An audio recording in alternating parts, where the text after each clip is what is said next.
জাতীয় পার্টির মহাসচিব হিসাবে আমি দেশবাসীর কাছে একটি কথাই বলবো যে আমরা রাজনীতি করতে গিয়ে দলীয় সিদ্ধান্তে সব সময় হয়তো সঠিক সিদ্ধান্ত সকল সময়ে হয়তোবা সিদ্ধান্ত সঠিক নেওয়া যায় না।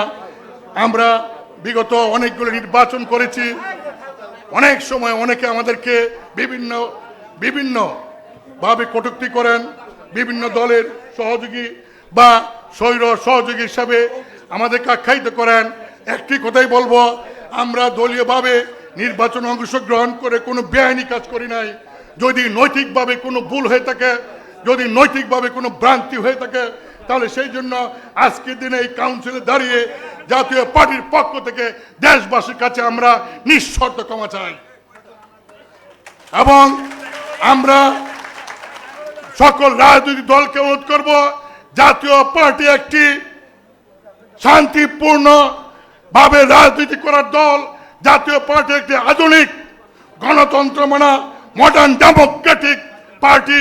সেই দলকে নিয়ে আমরা দেশের মানুষের সামনে এগিয়ে যেতে চাই। সকল নিয়ম কানুন আইন মেনে আমরা এই কাজগুলি করব।